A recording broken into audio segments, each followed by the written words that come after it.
પાટીદાર અનામત આંદોલન પૂર્વ નાયબ મુખ્યમંત્રી નીતિન પટેલે ઊભું કર્યું હતું તેવી વાતચીત કરતો એક ઓડિયો હાલ સોશિયલ મીડિયા પર વાયરલ થયો છે। ભાજપ નેતાઓનો કથિત ઓડિયો વાયરલ થતાં હાલ રાજકારણમાં ખળભળાટ મચ્યો છે। જો કે આ મામલાને લઈને નીતિન પટેલે કેટલાક ખુલાસાઓ પણ કર્યા છે। શું છે આ સમગ્ર મામલો, વાત કરીશું આ વિડીયોમાં। વૈષ્ણવજન તો તેને કહીએ જે પીડ પરાઈ જાનાને રે। નમસ્કાર, નવજીવન ન્યૂઝમાં આપનું સ્વાગત છે। હું છું જયંત દાફડા। તાજેતરમાં ગુજરાતમાં સ્થાનિક સ્વરાજની ચૂંટણી પૂર્ણ થયા બાદ રાજકીય માહોલ છે તે હજુ પણ શાંત નથી પડ્યો, કારણ કે હાલ મહેસાણાના ભાજપના એક કોર્પોરેટરનો ગુજરાતના પૂર્વ નાયબ મુખ્યમંત્રી નીતિન પટેલને લઈને વાતચીત કરતો ઓડિયો વાયરલ થયો છે અને તેને જ લઈને ગુજરાતનું રાજકારણ ગરમાયું છે। કથિત રીતે વાયરલ થયેલા ઓડિયો ક્લિપમાં તાજેતરમાં પૂર્ણ થયેલી મહેસાણા નગરપાલિકાની ચૂંટણીમાં વોર્ડ નંબર 8માંથી ચૂંટાયેલા ભાજપના કોર્પોરેટર ચંદ્રકાંત પટેલની વાતચીત હોવાનો દાવો અત્યારે કરવામાં આવી રહ્યો છે, જેમાં તેઓ નીતિન પટેલનું નામ લઈને અનેકવાર અપશબ્દ બોલીને મન ફાવે તેમ બફાટ કરી રહ્યા છે। ત્યારે આ મામલે હાલ નીતિન પટેલની પણ પ્રતિક્રિયા સામે આવી છે। પહેલાં તો આ વાયરલ ઓડિયોને લઈને શું કહી રહ્યા છે પૂર્વ નાયબ મુખ્યમંત્રી નીતિન પટેલ, તેમને સાંભળીએ। જો અત્યારે 10 દિવસ પહેલા મારા ધ્યાન ઉપર આવેલું કે એક વ્યક્તિ જેનું નામ ચંદ્રકાંત પટેલ છે, એણે વિના કારણે મારા એની સાથે કોઈ લેવા દેવા નહીં, કોઈ જાતનો સંપર્ક નહીં, એ વ્યક્તિએ મારા વિરુદ્ધ બીજા કોઈ વ્યક્તિ સાથે વાત કરતા અપશબ્દો બોલ્યા, મારા વિશે ખરાબ બોલ્યા અને મારું રાજકારણ પૂરું થઈ ગયું ને હવે હું ક્યાંયનો નથી રહ્યો, એવી એણે એ ઓડિયોમાં બીજા એક વ્યક્તિ જોડે વાતચીત કરેલી।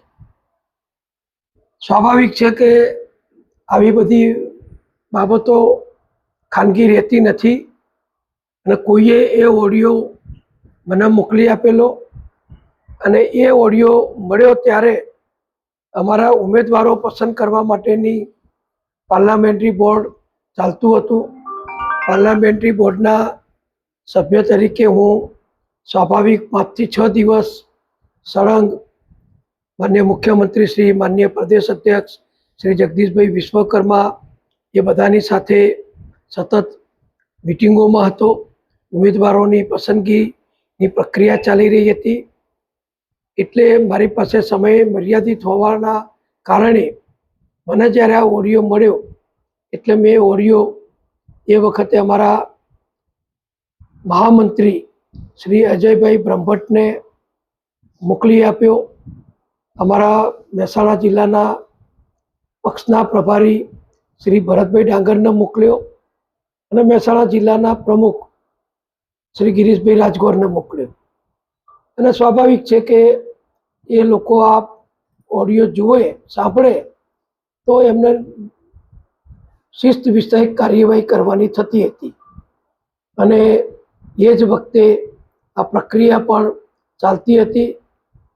પરંતુ કમનસીબે એ વખતે મહેસાણાના ઉમેદવારોની પસંદગીની પ્રક્રિયા પૂર્ણ થઈ ચૂકી હતી અને આ ચંદ્રકાંતને મહેસાણા નગરપાલિકા એટલે હવે મહાનગરપાલિકાના ઉમેદવાર તરીકે ટિકિટ પણ મળી હતી। અને મેં અગાઉ પણ કહ્યું છે અને હજુ પણ કહું છું કે જ્યાં ભાજપનું કમળ નિશાન છે, વડાપ્રધાન નરેન્દ્રભાઈ મોદીજીનું નેતૃત્વ છે, એવા પક્ષના કોઈ પણ ઉમેદવારને આખા ગુજરાતની જનતા વર્ષોથી મત આપે છે અને વિજય અપાવે છે। એટલે આ ચંદ્રકાંત પણ કોર્પોરેટર બની ચૂક્યો છે। એ ઓડિયો આવ્યા પછી મેં પક્ષમાં જે રજૂઆત કરી હતી એના આધારે એની સામે કાર્યવાહી કરવાની પક્ષે કામગીરી શરૂ કરી છે। એ દરમિયાન ગઈકાલે બીજો એક ઓડિયો મને મહેસાણાના જ કોઈ નાગરિકે મોકલી આપ્યો અને એ ઓડિયોમાં 5 વર્ષ પહેલાંની જે નગરપાલિકાની ચૂંટણી હતી એ વખતે આ ચંદ્રકાંત એ બીજા વ્યક્તિને એમ કહી રહ્યા છે કે આપણે આપણા સમાજનું જોવાનું, આપણા ત્યાં ચૌધરી ઉમેદવાર ઊભો રાખ્યો છે, 18,000 મત પટેલોના છે, 1,500 મત જ ચૌધરીના છે, આપણને કોઈ ગણતું નથી, એટલે આપણે ભાજપનો પાઠ ભણાવવાનો છે અને ભાજપના ઉમેદવારને હરાવી દેવાનો છે. આવું કહીને બીજા એક વ્યક્તિને ઉશ્કેરતો ઓડિયો એ ગઈકાલે જ કોઈએ મને મોકલી આપ્યો છે. એટલે આજે આપણા મહેસાણા જિલ્લા પંચાયતના પ્રમુખ તરીકે શ્રી નીતિનભાઈ પટેલ વિજાપુરવાળાની જે વરણી થઈ એમને પદગ્રહણ સમારંભમાં હું ઉપસ્થિત થવા માટે મહેસાણા આવ્યો હતો. અને આ ઓડિયો જે ગઈકાલે મને મારા ઓડિયો સિવાય બીજો ઓડિયો જે મને પ્રાપ્ત થયો છે, જે 5 વર્ષ જૂનો છે, એમાં ભાજપના ઉમેદવારને હરાવી દેવા માટે આ ચંદ્રકાંત પટેલ એક બીજા કાર્યકરને કહી રહ્યા છે કે આપણે આને હરાવી દેવાનો છે.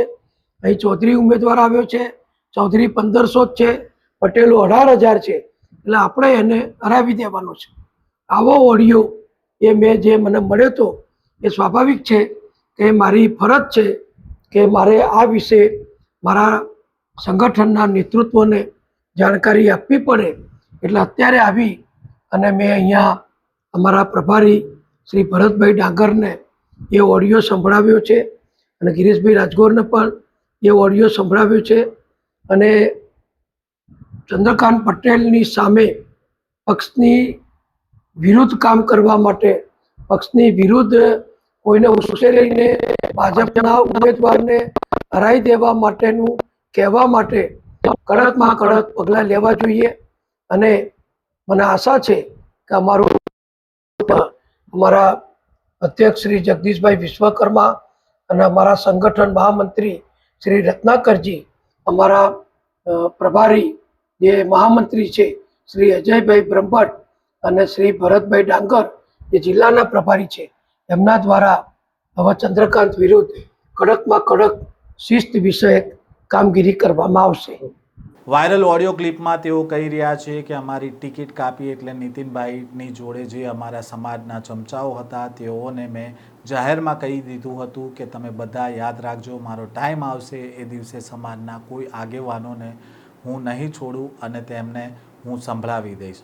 હું નીતિન પટેલને તેમની ઓફિસમાં મળવા ગયો ત્યારે મેં તો 10 ધારાસભ્યોની હાજરીમાં કહી દીધું હતું કે અનામત આંદોલન છે તે નીતિન પટેલે ઊભું કર્યું હતું અને તેને જ લઈને જે આ વાતચીત કરવામાં આવી રહી હતી તે ઓડિયો અત્યારે વાયરલ થયો છે. તેને લઈને અત્યારે ગુજરાતનું રાજકારણ પણ ગરમાયું છે. સાથે જ તેમણે કહી રહ્યા છે કે આપણે નીતિન પટેલનું પિક્ચર પૂરું કરી દીધું છે અને આ ઓડિયો મામલે પૂર્વ નાયબ મુખ્યમંત્રી નીતિન પટેલે નિવેદન આપ્યું છે અને તેમણે જણાવ્યું છે કે ભાજપના જ ઉમેદવારોને હરાવવાની વાત કરતો એક 5 વર્ષ જૂનો ઓડિયો ગઈકાલે સામે આવ્યો છે. તેમાં ચંદ્રકાંત પટેલ નામના વ્યક્તિએ તેમના વિશે અપશબ્દ બોલ્યા હતા. નીતિન પટેલે સ્પષ્ટ કહ્યું છે કે ચંદ્રકાંત પટેલ સાથે તેમને કોઈ વ્યક્તિગત અદાવત નથી, પરંતુ ભૂતકાળમાં તેમણે ચંદ્રકાંત પટેલના વ્યવસાયમાં પણ મદદ કરી હતી. ટેકનોલોજીનો હાલ યુગ છે અને તેનો દુરુપયોગ કરીને પ્રતિષ્ઠિત વ્યક્તિઓને બદનામ કરાવવાના આ કૃત્ય તેમણે ગણાવ્યું છે અને આ ઓડિયો ક્લિપને તેમણે સખત શબ્દોમાં વખોડી કાઢી છે. આ પ્રકારના સમાચાર અહેવાલ સાથે ફરી મળીશું. નવજીવન ન્યૂઝ સાથે જોડાયેલા રહેજો.